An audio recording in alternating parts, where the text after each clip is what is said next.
একটা সময়ের পর মানুষের দিন জীবনের খাতা খুলে বসে হিসেব নিকেশ করতে গিয়ে দেখে আগে যেগুলো ঠিক বলে মনে হয়েছিল, যে কাজগুলো ঠিক বলে করেছিল, যেই মানুষটাকে ঠিক বলে মনে হয়েছিল, সেগুলো তখন সব ভুল বলে মনে হবে বড় ভুল করেছি। জীবনের হিসেবের খাতাটা সময়ের সাথে সাথে পাল্টে যাবে। জীবন পাটিগণিতের অঙ্কের মতো 9 আর 6-এর যোগফলে 15 দাঁড়াবে না সব সময়, বরং জীবনের অঙ্কে তখন সব 9-6 বলেই মনে হবে। জানবেন, জীবন সব সময় সহজ সরল যোগের অঙ্কে চলে না। জীবনের অঙ্কটা জটিল।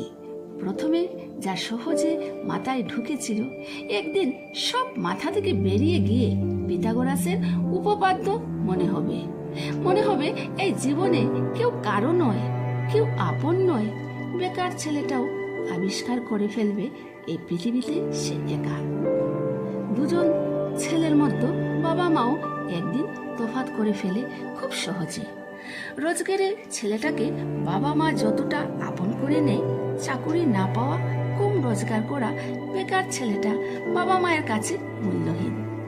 কিংবা ওই মেয়েটা দেখতে অসুন্দর বলে বিয়ে দিতে পারছে না, বাবা মায়ের কাছে সে বোঝা। একটা সময়ের পর বাবা মাও আর আপন থাকে না। এই পৃথিবীতে নিজেকে দামি করতে হয়। নিজের দাম না থাকলে কে মূল্য দেবে? রোজগার না থাকলে তুমি এই উচ্ছিষ্টের থেকেও অধম। আজকাল রূপ, যোগ্যতা, অর্থ দিয়ে বিচার চলে। তোমার দাম কতটা সেটা বিচার হবে তুমি কি করো তার উপর। সংসারে উদয়স্ত পরিশ্রম করেও নিজেকে ঢেলে বেড়ে দিও যদি তোমার রোজগার না থাকে।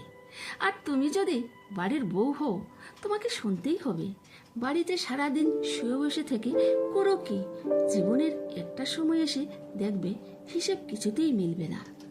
নিজেকে দোষ দেবে, শুধু সব কিছু ভুল বলে প্রমাণিত হবে। মনে মনে বলবে, জীবনে কি বা পেলাম? এটাই যদি জীবন হয়। এই নিয়মের পরিবর্তন প্রয়োজন। প্রথম থেকেই নিজেকে মূল্য দাও, নিজেকে দামি করো, নিজেকে প্রতিষ্ঠিত করো। নিজের যোগ্যতা তৈরি করে ফেলতে পারলে দেখবে এই পৃথিবী তখন তোমার সাথে আছে। তা না হলে কেউ নেই। তোমার মূল্যটা যদি নিজে না কমাও, কেউ তোমার মূল্য কমাতে পারবে না। কলমে সরজিৎ ঘোষ, কণ্ঠে স্বর্ণালী।